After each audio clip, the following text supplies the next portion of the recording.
Alhamdulillah akhirnya setelah goes kurang lebih 13 km akhirnya saya sampai di Kampung Lete. Saya bertemu dengan ketua RW 4 Kelurahan Tanjung Merdeka, Jumari Demangung. Demangung, tahu Demangung. Teman-teman sekalian, saya ingin mengabarkan bahwa saya senang sekali melihat geliat atau senang melihat aktivitas yang dirintis oleh Demangung dan warga di Kampung Lete ini untuk pembesaran udang Faname. Katanya ini semakin banyak pembelinya Demangung di satu ekor bisa 1000-an ya. Jadi kalau misalnya 60 ekor pemancing ya.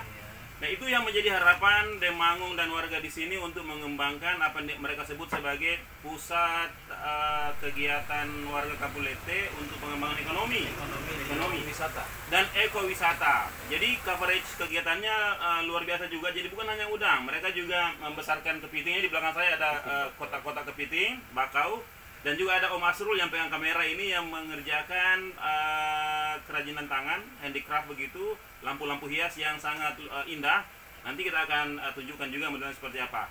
Itu yang saya bisa dapat laporkan dari Kampung Lete sebagai inspirasi bahwa warga Kota Makassar juga sangat kreatif memanfaatkan ruang yang meskipun sempit, mereka bisa berkreasi di atasnya. Jangan lupa, ini bukan hanya dengan misalnya dengan Universitas Bosowa yang kerjasama CSR, tapi juga ada pemerintah kota melalui Dinas Pertanian dan Perikanan yang saya dengar memang sudah dapat dukungan untuk budidaya udang juga. Udang lobster dan udang Faname.